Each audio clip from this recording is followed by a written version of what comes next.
Alright, welcome one and all folks and fellas. Tonight we have the 9th tourney of the Super Smash Bros. Crusade CMC Plus CPU Tournament Series, Who Reigns Richest. Our roster theme for this one is RCoABURC sponsored. Joining us are the two co-hosts and close pals of mine who have hand-picked most of our fresh faces fighting for the night. A warm welcome to the two casters for this roster, and filling in the backup seats, we have Gnocchi and Helix. Big dog's in the house. Big dog's in the house. Big dog is in the house. And I love Super Smash Bros. Ignoring that carpet. And to introduce tonight's money-making mashers, we have Gilgamesh, Sanji, Yoshikage Kira, Lupin III, Sakuya Izuyoi, Mr. Satan, Incineroar, Gooey, Popeye, Knuckles the Echidna, Inugami Koronge, Saitama, The Incredible Hulk, E123 Gamma, CL, and Donkey Kong. These matches will be one-round single elimination. Whichever competitor has the most coins by the end of 3 minutes will move on to the next round. No items, random stages, final smash on. Now, to my guest commentators who carefully selected these competitors, any hopes and expectations from our players tonight? I've been talking to the players in the back rooms. They've been preparing. Some of them longer than others. You can tell, I think, where the preparation comes and goes, and I think we'll really see the work that these fighters have put in tonight really come to the forefront of how these battles play out. And Helix? I haven't been talking to the players. I know nothing. I hope Popeye wins. He's a nice guy.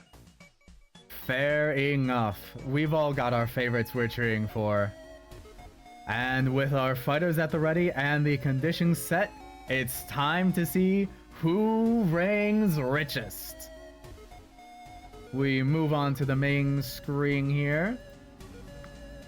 And, whoops, not arcade mode. Not arcade mode. Too late to tournament's arcade. This is not that kind of game. If I could put the CPUs through arcade mode, that would be kind of fun. That would be a fun bonus mode. But again, not what we're here for.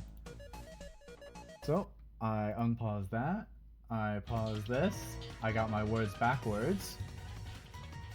And now for our first match, we have Yoshikage Kira versus Sakuya Izuyoi.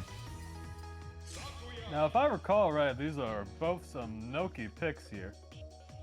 Yeah, yeah. I mean, it's a classic matchup. It's, you know, one of them is a sort of knife-wielding, roguish character, just sort of standard pick, and the other one, of course, blows things up with a cat spirit. Some very, you know, common things you could expect to see in any sort of fighting tournament. So you may expect this to go as expected, but yeah, you know, both cat ears, anime characters, it kind of goes hand in hand. It is, and in many ways, Kira is an anime girl, and really, in that manner, it is a mirror match. Right now we've got an early KO against Kira, which I will say for our new commentators here, an early KO doesn't really mean that much. There are no stocks going on, and it's simply whoever can keep the most coins. It is all about who reigns richest. Sakuya's kind of clapping his ass. Sakuya's putting full use to her time stop abilities. Wait, Kira broke out of that one? Okay, she's not able to use it too often, and she's trying to get back to him. Platform. Okay, there we go. Starting to seem like Kira might be rather confused as to what he needs to do here. Did we tell Kira the rules? This is the question. Did we let him know what game he's playing beforehand? Oh, he's Listen, well aware of what he's supposed to be doing, but he's trying to find a way to actually skip. What is it? He's rewinding time. That was it. He's the rewind button on the remote, but Sakuya is the pause button here, the original pause button. Listen, And I mean, there's if everything about Kira, it's very simple. You know, he's 33 years old. He lives in the northeast section of Morio, where all of the villas are. And he's not married. He just wants to live a quiet life. In that manner, I think his tactics here have really been shown to be rather understated compared to Sakuya, who's really using the full extent of her kit. That will not win Kira this match, as Sakuya just crosses the 3-digit mark. yeah, for Sakuya the queen. is in the lead with these coins, but because she is at such a high percent, she has to hold on to those for an entire minute. Which, by the way, this time stop also stops the clock. That's kind of insane that this isn't a gimmick that we're gonna have to bear witness to. Even if she does get KO'd here, Kira is at such a low coin count that I don't see him being able to not only get enough coins from the KO, but also hold on to them. He's back up to 88%. And here's the thing, you know, Saki is saying, I don't need this timer.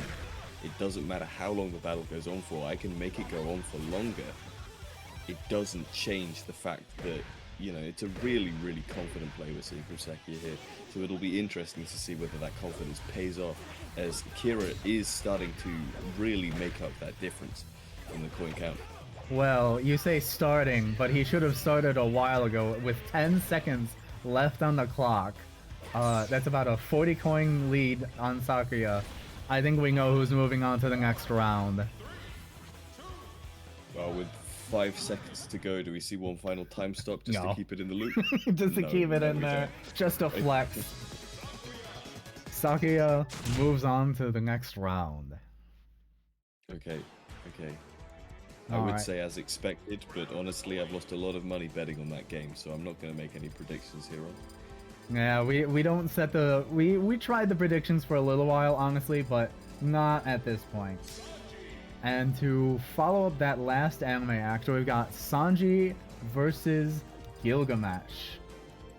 Now, I know Gilgamesh was definitely a Nyoki pick here, but Sanji?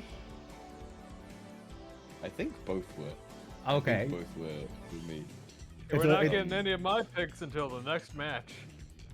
Oh, Alright, it may simply be your best picks are going to come out to the forefront to be battling each other. listen. 2 blonde boys. And what else is there to really note? Two you know? blonde boys. Two blonde one's boys, got one of them's a kicks, one has womanizer. many arms. 2 of them are womanizers, to be Okay, fair. they're both womanizers. I wasn't gonna make that call on Gilgamesh. So Gilgamesh seemingly has with the Gate of Babylon turrets he can put down, very much a hybrid long-range and short-range fighter. Sanji, meanwhile, you know, famously using kicks as his main form of offense, needing to close that distance to fight effectively. Where, you know, Gilgamesh is able to create and maintain distance between. Oh, and an early death from Sanji there. Early KO from Sanji, or rather SD from Sanji, which isn't going to bode well for him if he's going to be that dangerous with his movement. He is getting a lot of the combos going on with this, but he's not getting a lot of the coins from it. You know, Gilgamesh, he's letting Sanji make up that distance. It's you know, really racking up the percent there, but is it a sort of arrogance? I don't need to fight from a distance to beat you. You know, clearly he's got Sanji locked there, comboing him from above. It's an interesting strategy for someone who excels in this long distance fighting to go so close as he does take a KO and Sanji begins to take the lead. But the question begins, you know, is Gilgamesh going to be able to maintain this lead if he keeps these risky plays? I think he honestly has a good chance, because right now the coins are close, but Sanji's percent is much higher. Sanji has been dealing a lot of damage to Gilgamesh, but it's kind of been even. It's just been rather a blow for blow, a combo for combo. And there it is. There's off the top. But Gilgamesh, you know, rich as he is, does not seem interested in collecting these coins, potentially letting Sanji just, you know, get the run of what he dropped earlier. That said, he does now take a 150 coin count, giving him a relatively substantial lead over Sanji. Yeah, we're down to the last 40 seconds. That KO really mattered, especially a retaliation KO off the top. As a little note for our commentators here, the direction that the opponents are KO'd matters greatly. Gilgamesh knocks Sanji into the coins, giving him a coin lead. No! Wait, seconds back on the clock. Wait, anything can happen here. 10 seconds left. Oh, and a Sanji KO. The KO mattered. The KO mattered. Landed on the arena. Sanji's final smash misses. And cannot make the difference up in the time. Wow. Alright, you know, I think I know why Sanji lost that one. If he had to move on to the next round, he would have had to hit a woman. That is what it comes down to. Whereas Gilgamesh famously has no qualms hitting women. Not at all. As we are about to witness in the next match. And then we go into... And following that, we have two historical Japanese icons, Koronge and Lupin III. Both equally famous, I would say, but for very different reasons in different sections of the internet. You know, they whether it's stealing people's hearts or stealing treasure, what's the difference? Well, some would say that Lupin does both, whereas Koronge steals fingers mainly, as far as my research has led me to believe. So Helix, what was the thinking behind putting these two juggernauts together? Well, you see, Lupin III was not my pick, actually. I believe they were one of yours. Oh, fuck. Never mind. You know, it gets a little mixed up. There's a lot of regular fellas in here, in this roster. As for all of my picks, you'll notice that there's a theme across all of them, which is physical strength. And if I know three things about Koronge, it is dog, Ecum Bokum, and they are surprisingly strong physically. Okay, some interesting plays from Koronge here with a double SD. Koronge is so physically strong, she may be distracted from the point of the game being collecting coins. You know, in ensuring that Lupin takes damage, she's really sealing her own fate in many ways here. It's an incredibly close game into the second minute. And Lupin probably has a lot of experience grabbing all sorts of stuff like that as well. He has made a couple of good swoops in for the gold, which are the coins that matter the most. Like bronze, you can pick up 20 bronze ingots, whatever. Gold, 2 gold, and you're set. As we can see, he is in the lead, but not by much because Koronge keeps scooping up all of the remainder. And here's the thing. Lupin, he's a master of getting into his opponent's head. So it might simply be a case of he's letting Koronge think, okay, I'm in a good position here. I can afford to take risks, but then he's punishing the risks. Koronge with her 4th death within the match, I believe, and Lupin has now taken a massive coin lead. It is going to take a lot from Koronge to not just KO Lupin to get him to drop that coin count, but also to pick up enough coins to even it out. We got down to the last 35 seconds, and it might not be enough. Lupin now very high percent. Lupin with an insane recovery. Let's be honest here. He has made some recoveries that nobody should ever survive. He's been in many precarious situations. You're right. I'm a fool. This is a Tuesday for Lupin. You know, he's used to keeping the audience on the edge of their seat, and whether that's his goal here or whether he's simply, flying by the seat of his pants, as he avoids the last-minute elimination by Corone. Wow. All right. Speechless. Beautiful. It'll be interesting to see how much he can pull out. I don't think we saw the best out of Lupin just yet.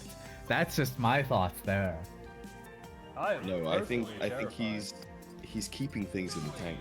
He's making sure that his opponents in the next round, whether it is CL or GUI, neither can really accurately pin down exactly what his skill set is. So with this, I forget who picked GUI, but I think I was the one who picked CL, who's sporting, surprisingly, a bunch of the Mega Man Zero armors. You could say they've both got some copy abilities down. I believe GUI was a Noki pick, who personally picked out the Dark Matter Ball. I love my amorphous blobs. Now, yeah, go ahead. No, GUI he's got 2 eyes and a mouth, and that's mainly the distinguishing features, and I really have no notes on that. I really am hoping for despite CL being my pick, I'm hoping for the best for GUI, because the Kirby competitors in this tournament series have historically not done well, either failing out of the first round or second round, and never anything further. And it is an unfortunate thing to see here as the beginning of the match progresses. In technical terms only, CL is beaning the fuck out of GUI. It's not looking good. I mean, for GUI's sake, they don't have a lot of coins to drop, so CL isn't really getting much out of this. Even though she's still getting a lot out of. Okay. Ooh. That was a good move off of GUI. Unfortunately, that was off the side of the stage and pretty low. A lot of the gold coins that would have resulted from that KO just fell straight back into the pit rather than onto the stage. It's going to be an uphill battle all the way for GUI. That move seems to have refreshed GUI's morale. The mental is so important in this game, and competitors, it cannot be understated how many calculations they're doing in their minds at any given moment. This move, which gave GUI some momentum, seems to have done a really significant amount in putting him back in a driver's seat. As I'm CL noticing a lot of the hits GUI is getting on CL are sending all those coins flying off stage. Do we know if GUI has a concept of money? I don't think so. I think he just sees... Okay, he does know that food is good. Food is sometimes shiny. Coins are shiny. Right. I mean, but I don't think we briefed all of our competitors on what money was. This might be a little strange. It's a bit of a peek behind the curtain for the competitors. Beneath this airship is Dreamland, and where are all of these coins dropping? Into the pockets of GUI's friends. And as a historically, altruistic person, GUI's done a lot for charity in recent years in Dreamland. And it's hard to say whether he's aware that he has to win this, or whether he's doing this for the sake. Jesus Christ, that was a lot of balls on screen. Oh my We God, didn't see. dead. We saw CL started up, but then only at the end did we see the massive power from CL's final smash. I think Regardless, dead now. GUI having many of his earnings in that match down to his friends. Who is the real winner here? And I think it's friendship. They're a fellow of the people. And speaking of for the people, we have up next Popeye the Sailor Man versus, where are they? Our good old heel of a Pokemon, Incineroar. We've got a couple beefcakes coming up on this round and the next few. It's the people's I believe this one specific might be a Helix versus Noki pick. Oh? It's I don't remember. Incineroar was not one of mine. It definitely wasn't one of mine. Yeah, it was yours, Popeye. Gnocchi. Listen, Popeye, he's got spinach. He's got, you know, a vast skill set at his disposal. But, you know, when you're up against Intimidate, Fake Out, Assault Vest, U-Turn, Flare Blitz, you know, Knock Off, Incineroar, there's really not much you can do. I think you can throw an anchor at him. I think that's one thing you can do. And it's possible. I think one you know, thing I know is we're rather fortunate that we're not working off of death battle rules, because I saw that one and it did not go well for the opponent. It did not go well whatsoever. This is a closed team sheet format, so it's not certain whether, you know, this Incineroar is Assault Vest. He might have changed it into the matchup, knowing that Popeye is a heavily attack-based character. And it could be possible that, you know, this is a Citrus Berry Incineroar, could be very, you know, likely, and that means that, you know, given the halfway mark, we may see a real resurgence from the cat. As the game progresses relatively equal this far into the match, you know, it both fighters, you know, valiantly trading blows. It just remains to be seen. It really goes... It is to their benefit to a degree with this stage. There are, of course, the bottom blast zones and off the top, but there are walls on the side that are going to be bouncing them back and forth. A real slugfest in the ring, one might say. And Incineroar currently getting making knocked most around, of but the it. coins are rather even.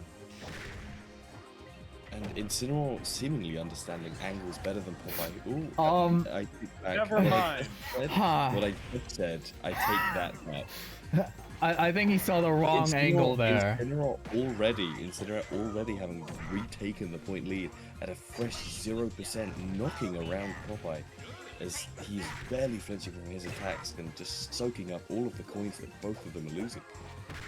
It could have been a very tactical play on Incineroar's part to SD off the bottom so that all of those gold coins that Incineroar was packing up down the drain. And all the easier is for such it. a A heel final move. smash from Popeye here. But will this be enough to knock It's Incineroar out of curtains? the ring? Off the top? Oh, Oh, dang. no. Just look at all of that.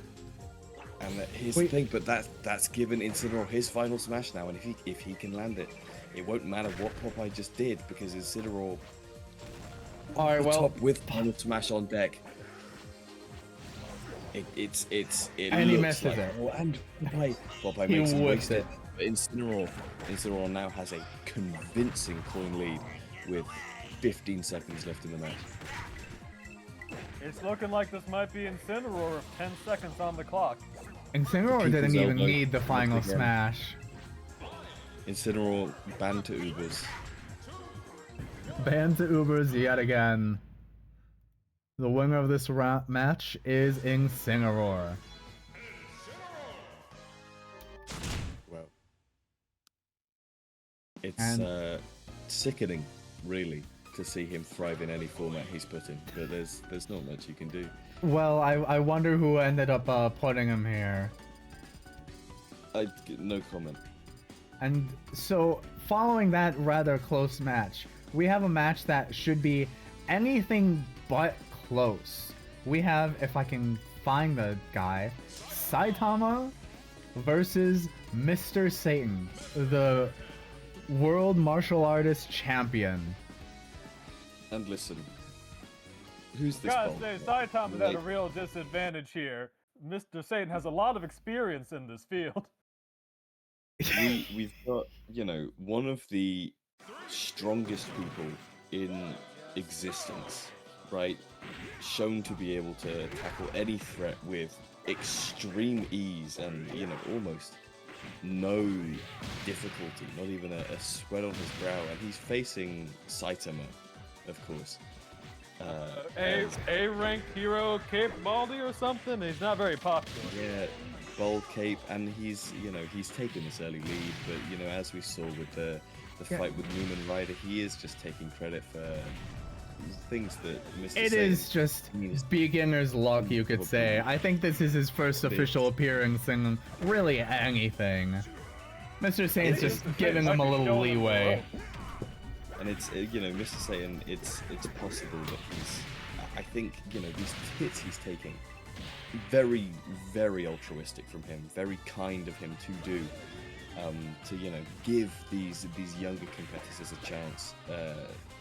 He's had his time in the sun. His time in the sun, well, he in many ways embodies the sun. The sun will never set on Mr. Satan, but it's really a testament to his character. He's willing to give this sort of stage to these young whippersnappers, really. Like, Mr. Satan, he's got the proper martial artist attire on. What's this guy doing? Cape, bright yellow outfit, bright red gloves, and a cape. Who wears a cape to these things? No, it gets just snagged on things. You get caught back. It's clearly the mark of an amateur. And it is something to be said that if Mr. Satan does so generously concede this match, then it's really just fraud happening in front of our eyes. And of course, Mr. Satan, there's a reason that we're up here and he's down there. He knows his way around a circuit better than us, but... Oh, certainly. And going into the last minute here, we do see Saitama having a coin lead, but very much they're all coins from Mr. Satan. They are generously handed out to him. Yes, Mr. Satan is simply just giving them on a platter, and it's something to be said that I'm worried about this new generation of heroes just being given results of others' hard work and being able to take credit for it. And it's possible we could see a 15-second run back from Mr. Satan where he gets 150 points. We know for sure that he's accomplished far greater things in the past. So that's 999%. That is a little bit extra. Wait! It's There's Satan revealing his true strength. strength. Of course, Mr. Satan. As was there expected, was there ever any real doubt that he would finish with anything less than a perfect score? I mean, Good show, Mr. Satan. It is good to see you once more. The second the match began, it was really the conclusion had already occurred. It was an open and shut case. Of course, and of course it ends as expected. I don't think there was any ever doubt. No, not at all. That wasn't going to be the case. But after that cool cruise of a match, we've got a few red bruisers from both the same series. We've got E123 Omega and Knuckles. This could be an interesting fight. These two are more familiar with each other than our previous competitors were. But the issue is, Omega, he just wants to destroy. Knuckles, it's gonna take him a little bit to get on the uptake with the point of this tournament. And they're both on a home field here. Both familiar with the terrain and their opponent. It'll be very interesting to see the dynamic that they've, from the countless spars they've had over the year, how this does play into this almost homecoming match for the two of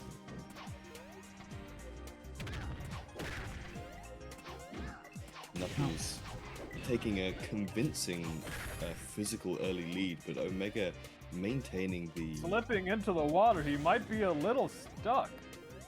I'm sure Knuckles was... He was trying to make sure that Omega fell off the stage, guaranteeing that KO.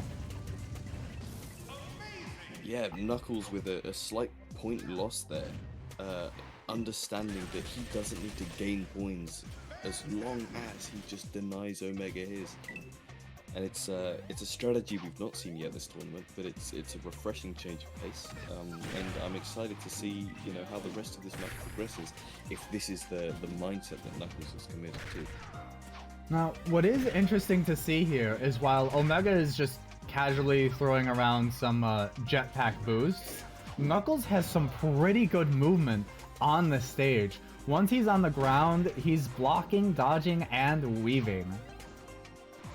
And you know, it takes a lot for your name to be added to such a prestigious fighting ring as Sonic the Hedgehog 3. He was made a partner for a reason, I think it's fair to say, but you don't see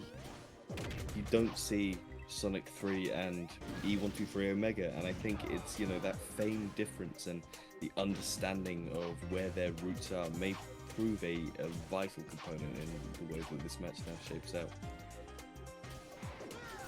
With Omega, they are both at high percentages. So we could maybe see a KO from each in these last 35 seconds, but Knuckles is still at that lead. And with so much more agility right behind him, I feel like he's going to take up so many more of those coins. And, you can't forget he's tougher than the rest of them.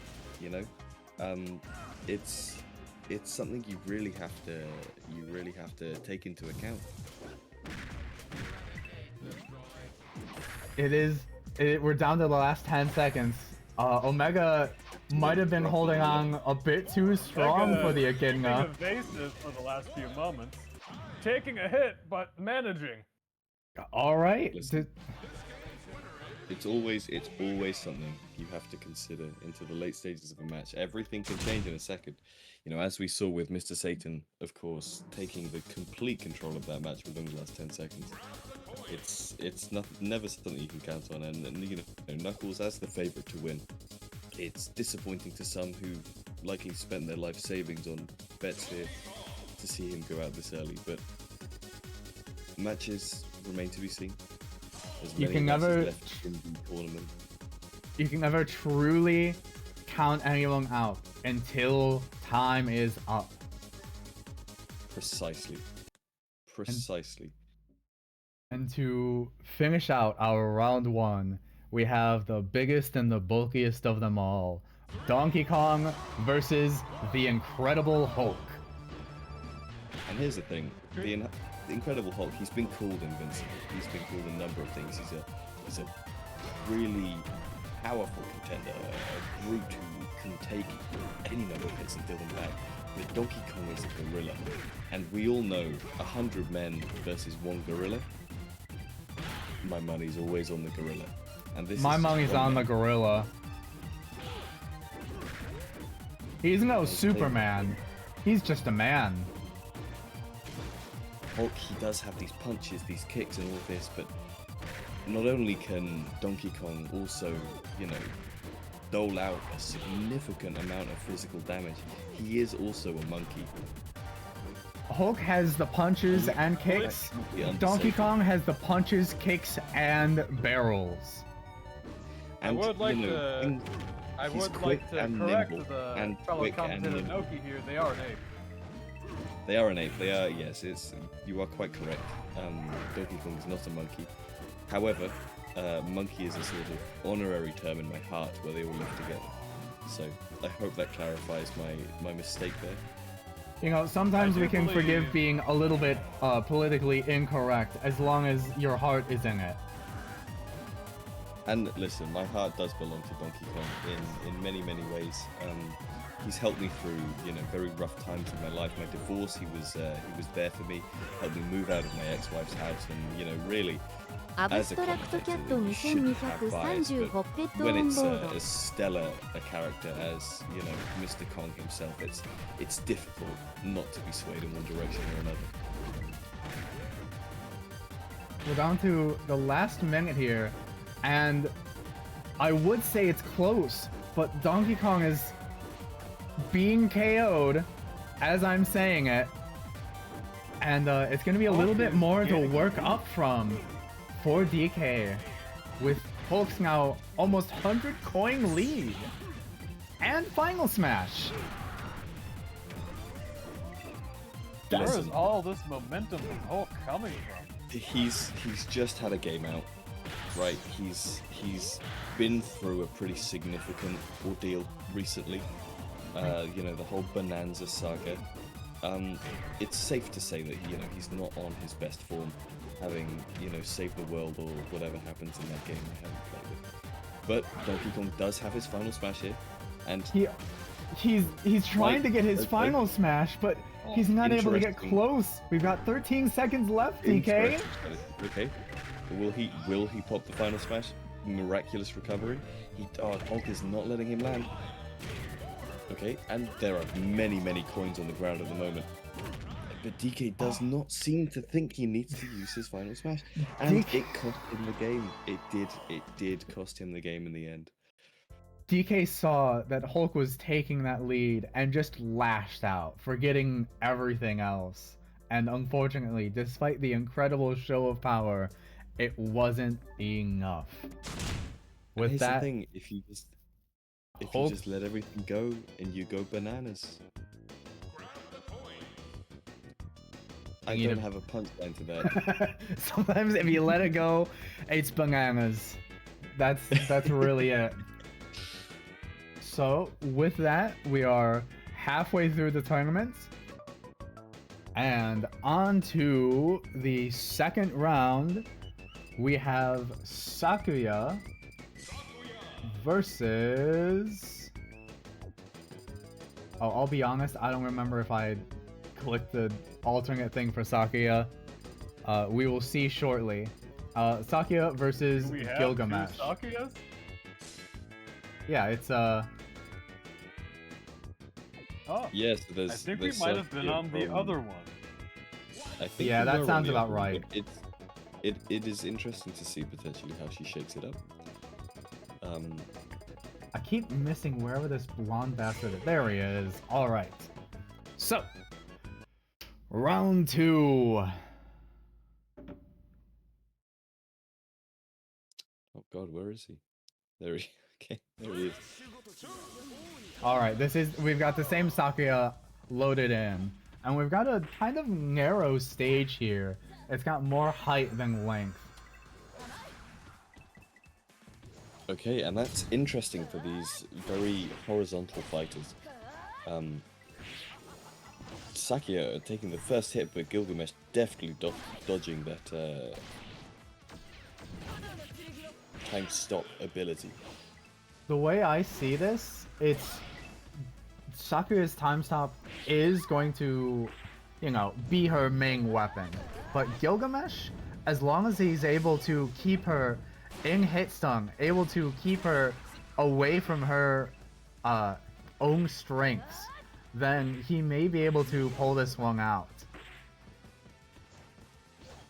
It's a close match so far, with Gilgamesh having a significant amount more damage than Sakuya, as they're roughly equal in coinage. Also, However, might I say, an incredible recovery ability from Gilgamesh. What seems like a quick boost and a direct hover, while Sakuya only has just a quick little teleport. Well, of course, the King of Heroes naturally comes equipped with a number of impressive skills that he is able to utilize as and when is necessary. However, Sakuya is not the head maid of the Scarlet Devil Mansion. Of course, and for good reason. She's earned her title. So earned her title as she may have mistimed that time stop. Unable to navigate that ledge where Gilgamesh seemingly comes at it perfectly understanding what he needs to do. If I can just add to this, it is so intimidating to see Gilgamesh just floating back onto the stage from so far away. It is truly just that one hallway meme of the kid floating in. Gilgamesh is really just aura farming this entire fight. It's a battle of auras here. It is a battle of auras, and Gilgamesh, of course, with his incredible recovery ability, seemingly understanding that he can afford to take a little bit more percentage than Sakuya, who is not making the most of her time stops here. And now, maybe, it's very possible Gilgamesh has gotten into her head and it's sort of eating away. keeping her from utilizing, her skills to the fullest as she. Well, she uses her time, so in an He manages to impressive manner get that some time. coins, but the gap is But with small. But last 20 consistent. seconds. Sakio just if needs Saki can one take a good kill hit- move, one good hit, and the match is hers, honestly. But It's as up to who Gilgamesh slips up in these continues last few to seconds. overfarm. And Sakia dancing. hesitating, Oh, they're losing the dancing. fight.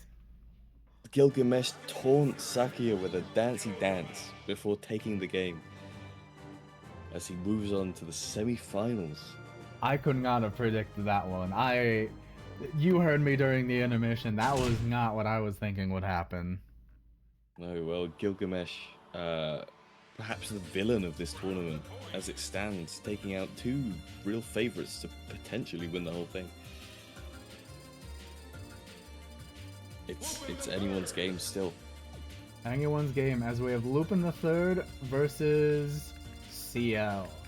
CL had a modest but strong lead basically throughout her entire last match. Meanwhile, Lupin snuck in classic Lupin the Third fashion, snuck in there and just stole the win. CL obviously having a very impressive technical performance last time. However, whether that will work against someone as wily and difficult to pin down as Lupin, it's a difficult call to make this early in the game. As Lupin already knocks a gold coin out of CL, but seems to have no interest in taking it. Perhaps you believe it to be counterfeit or something along those lines. It is worth noting that most of CL's moves are quick. They're big. They can do a lot of damage and combo into each other, but they're not dropping anything more than silver. That could affect her performance in the long run, as Lupin has been shown to drop gold in just a few casual kicks. Lupin course, has Lupin been shown taking to have the- some very well-timed hits in his last match. He did, and here again he is taking a convincing percentage lead, if not a coinage lead as it stands. However, as any great heist undertaker knows, it's all about the timing, and you have to take the money at the exact right moment or it could all fall apart, and I think Lupin understands this, and that's seemingly a core part of his strategy here as he takes a smoke break in the middle of the fight. It is a valid strategy we've seen from past competitors in this series, where they simply wait. They fatten up their opponent with all the coins for that one KO that they need, and all the gold is theirs. Upsets have happened in the last 15, 10, 5 seconds in that manner. And that may be what Lupin's looking for in the exact same way. He's slowly working up CL's percentage, and he's even knocking her into the lava to stall out the time even further. Even if he gets KO'd here, it doesn't matter that much. He just needs to get that KO later on. But if I may say, in the last 50 seconds, later on is gonna have to be sooner. Oh, and Lupin does fall there, putting him in a pretty significant coin deficit. With 36 So uncertain if his seconds plans left. are backfiring on him or if he just hasn't reached the climax of it yet. Anything can happen. We've seen plenty of sudden changes in the last few seconds of these matches. We cannot count them out just yet. One good Ooh. hit on CL. As All those he- coins have gone into the lava, though. The coin counts are close again. In the last 10 seconds. Seven difference. Someone rushes in to Tied. collect. It's tied. Lupin's in the lead. it's Lupin as it. Who's gonna Lupin get is it? in the 80. lead. 80. CL? 80 It's a tie. 85. Oh, CL. Oh. Last takes- moment coin collection. CL, also analytical in her own right, seeing right through Lupin's plan and retaliating. CL moves on to the semi-finals. Almost falling apart at the very last second there, but pulling it back. Next up, we have the People's Champion versus Gnocchi. What would you say? Stray Cat. Stray Cat.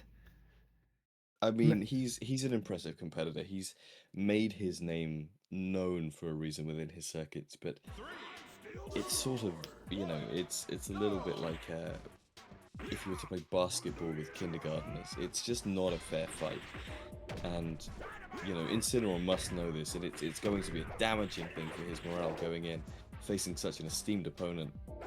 And it even goes to show when Incineroar picks such an unorthodox stage, we've yet to see true reason why this stage could be legal or not, and Incineroar is making the most of it with this tight interior on the inside, again relying on more walls.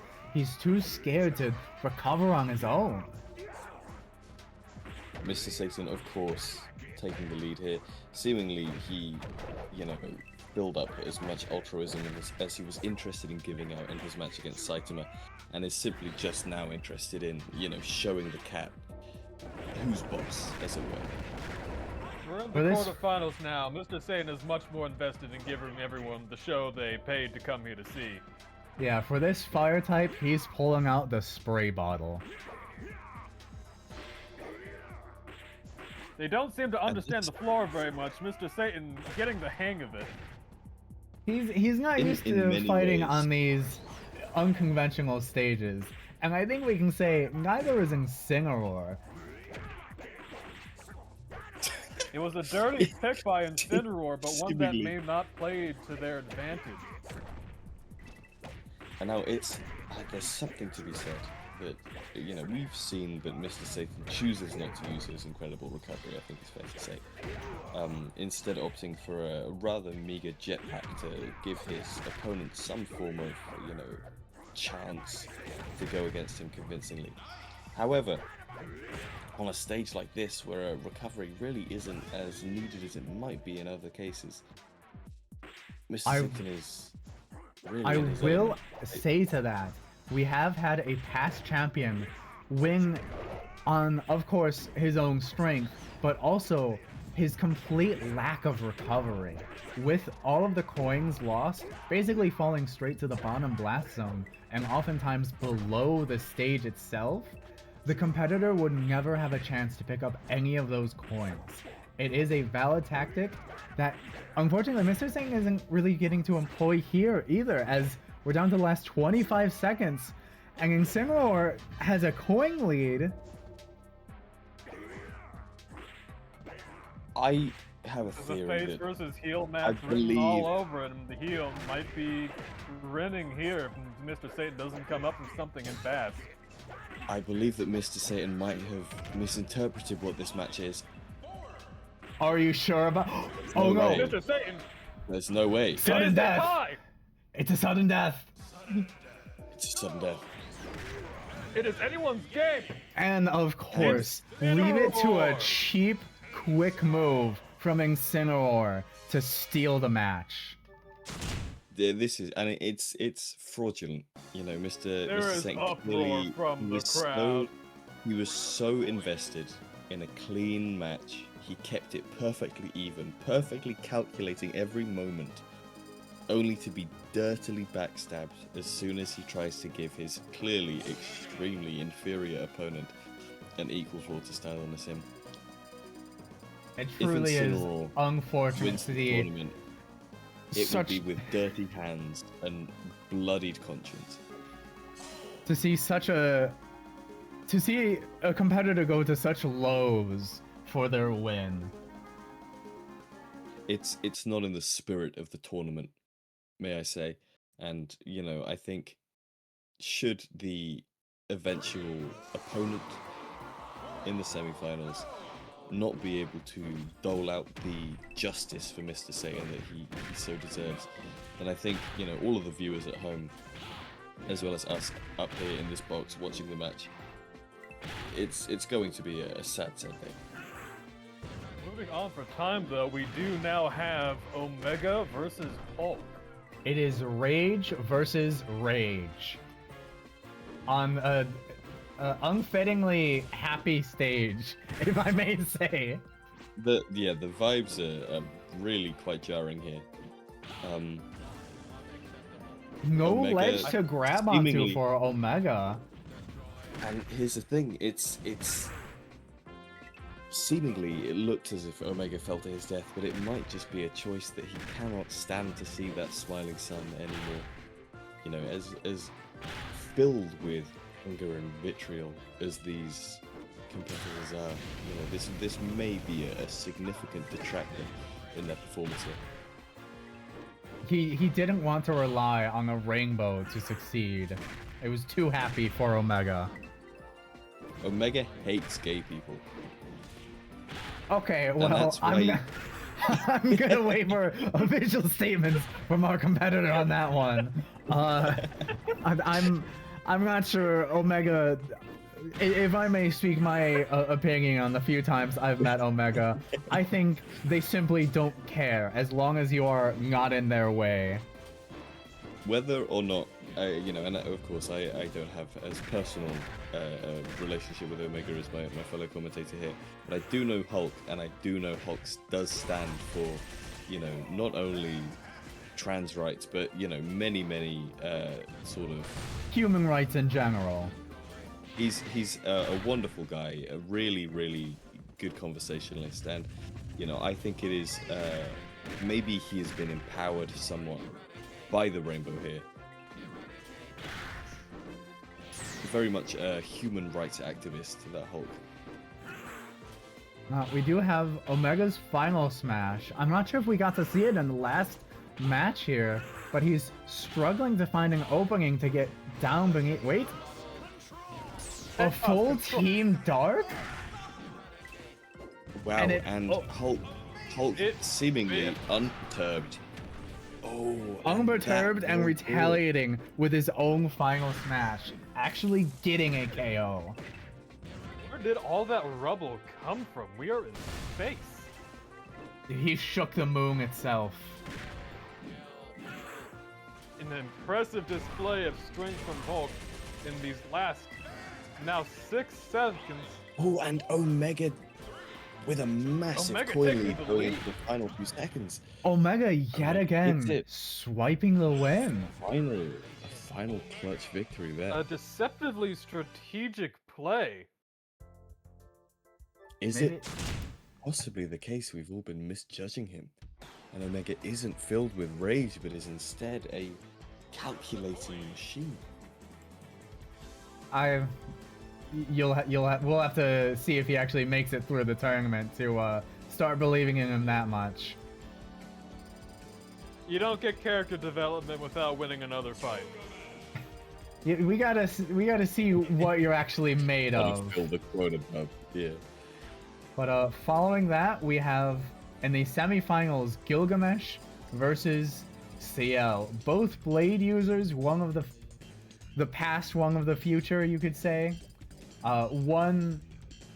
Would you say Gilgamesh is analytical at all? He has a brilliant mind for strategy, but often his arrogance gets in the way, and he very frequently underestimates his opponent, which allows them to really make the most of his very few but very present weak spots. And it's a question here whether Gilgamesh, who's been a very mental player, as we've seen so far this tournament, can stand up to CL, who has shown themselves to be a technical powerhouse.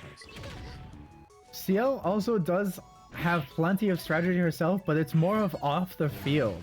The fact that she's made it this far is simply credit to her dynamic equipment, but her own anxieties, once she's getting closer and closer to the final gold, may start to show against such an intimidating opponent. As she lands a number of very convincing combos against the King of Heroes. It's difficult to say exactly the direction that this is going so far as they have.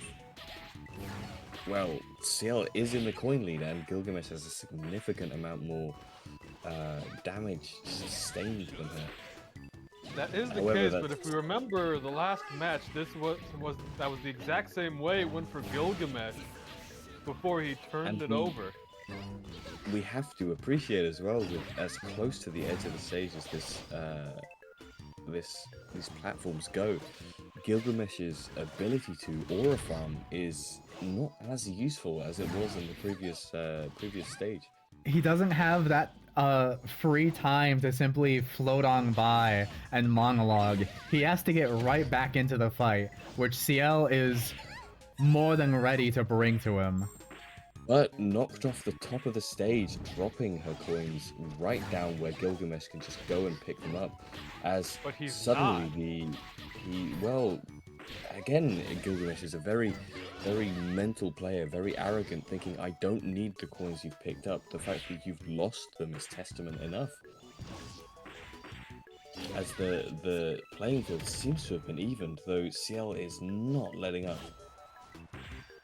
CL But is seemingly neither is Gilgamesh. CL has her strategy, and honestly, it's been working for her so far. While Gilgamesh, he has his own strategy. He is unchanging, uncaring. He is winging, and he will keep winging. That is what is going through his mind, I would believe.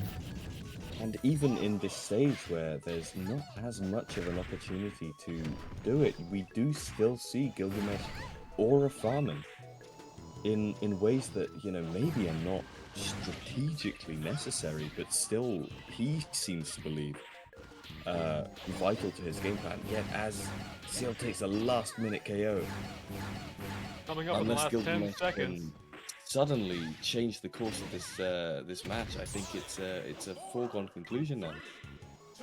And CL gets back by aura farming herself.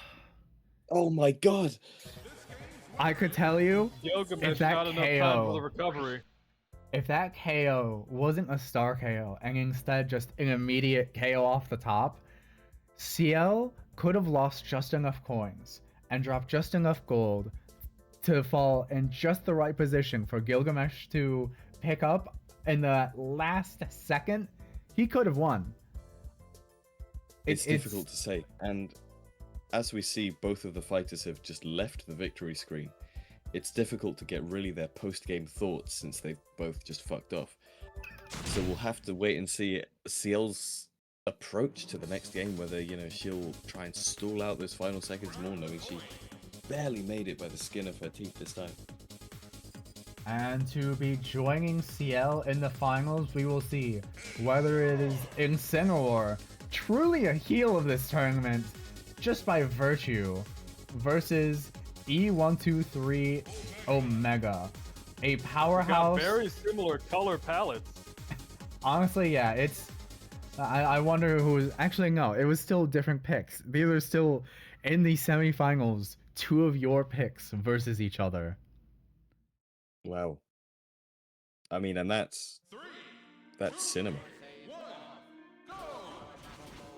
Okay, and look, we've got the people's elbow versus a robot designed to cause, you know, real strife.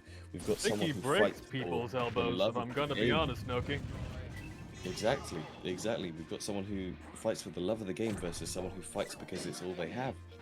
And it's a question of whether those two mindsets will really come at each other here in a way that may favor one over the other.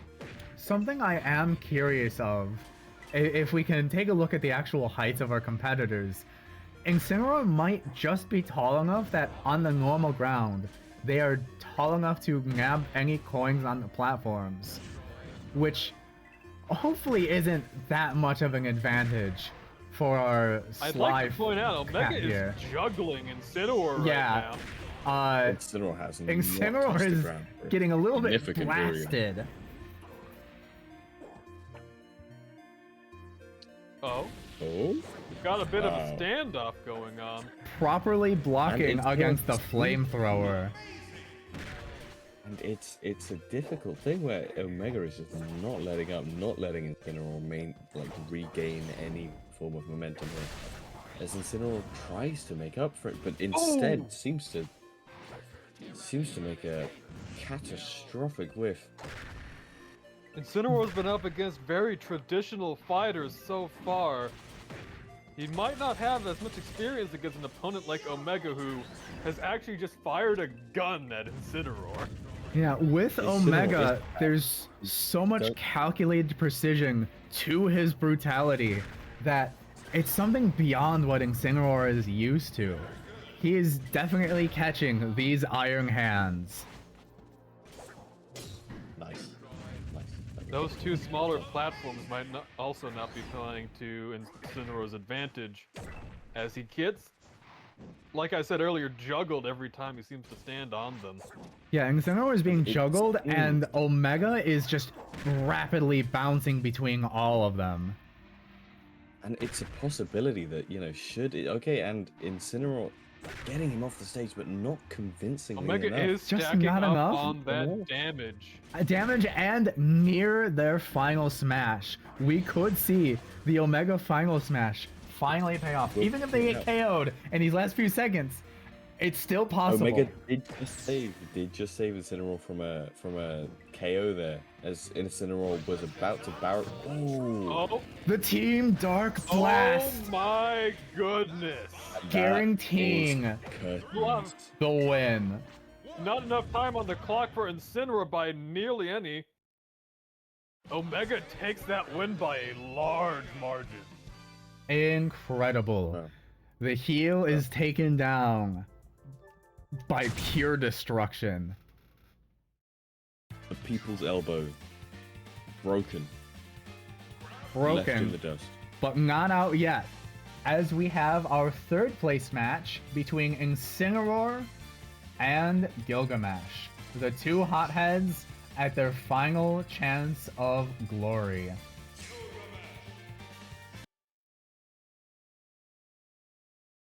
These two have a lot to be angry about right now, and it may come out in this match right here.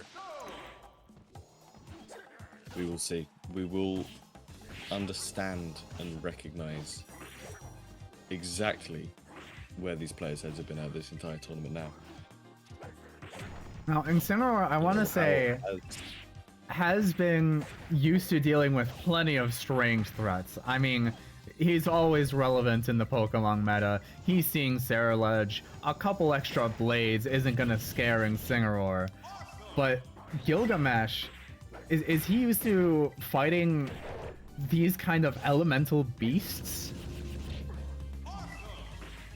Well, Do we know if Gilgamesh let is me allergic to tell cats? you about the Age of Gods Of course, of in course. ancient Mesopotamia, where demonic 2 beasts sent down by the gods to. I'll skip a few steps. Yes, he is, and that experience may prove invaluable in his information management against Incineroar here. Whereas Incineroar, of course, used to fighting a number of varied threats, from bug types to not bug types. Bug types and it's- everything else. Yes, yes. That encompasses most things. Everything in life, including us, we are either bug types or we are not bug types. And many fail to realize this really simple philosophy. Incineroar flying off the edge of the stage, giving Gilgamesh a small but potentially very meaningful coin advantage. As Gilgamesh aura farms just floating above the platform where Incineroar tries to get up. Ooh, setting something up at the edge there.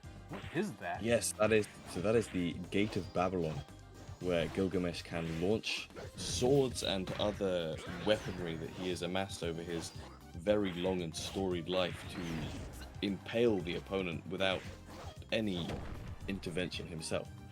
However, if he doesn't activate the Gate of Babylon, well, the results will speak for themselves, as the coin lead gets closer and closer. Gilgamesh taking a lot of damage. But also leaving a Incineroar lot of those taking point. coins for Incineroar as well, with no real approach.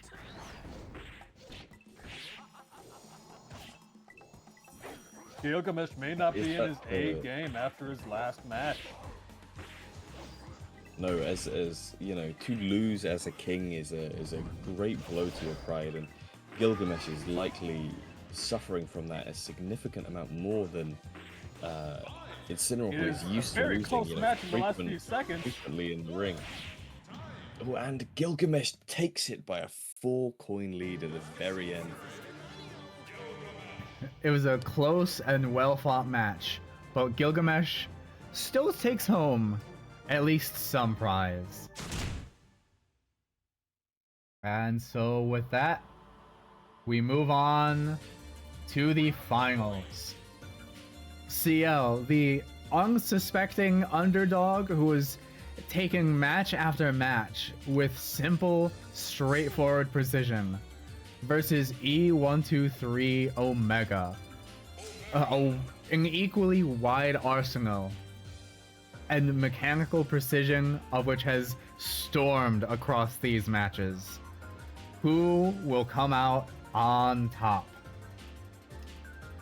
Given what both of these players have displayed to us so far, this could be a rather interesting match.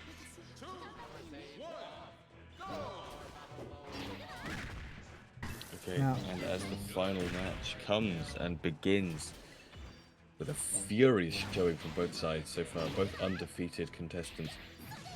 A very on-theme arena right now.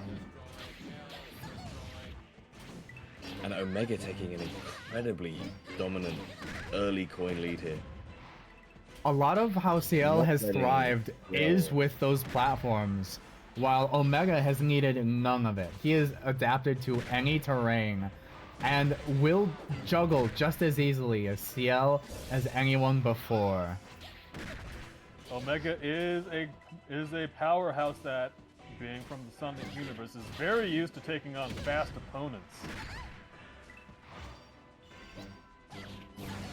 And it is a question of whether CL, as a incredibly technical character who's been able to outmaneuver her opponent so far, is ready for not only an equally technical character, but one that packs a significant amount of brute force behind it. Behind Omega's speed, all that CL really has a hope for is range. That kind of sword blast, her spear, all of those moves are what she's going to need to rely on the most if she wants to pull this back around. The coins are tied, but her percentage is anything but.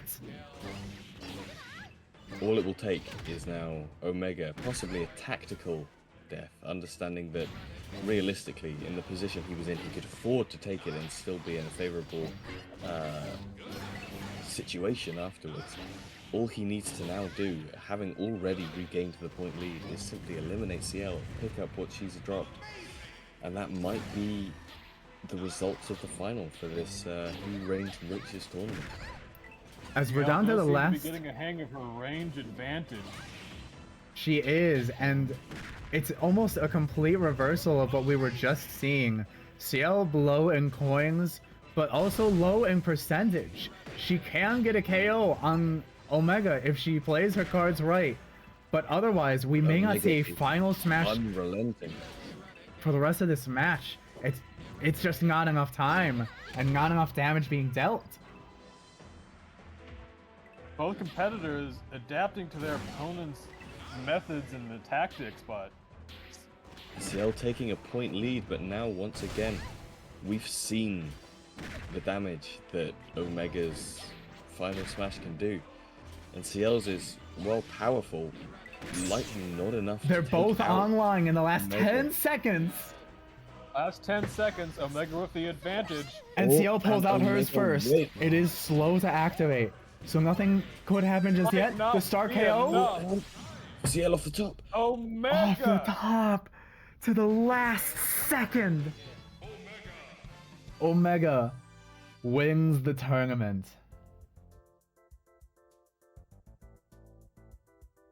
An Incredible fights from everyone Wow. involved. Well, powerful message, I think, learned by everyone here, that if you want to succeed in life, you should be an angry robot.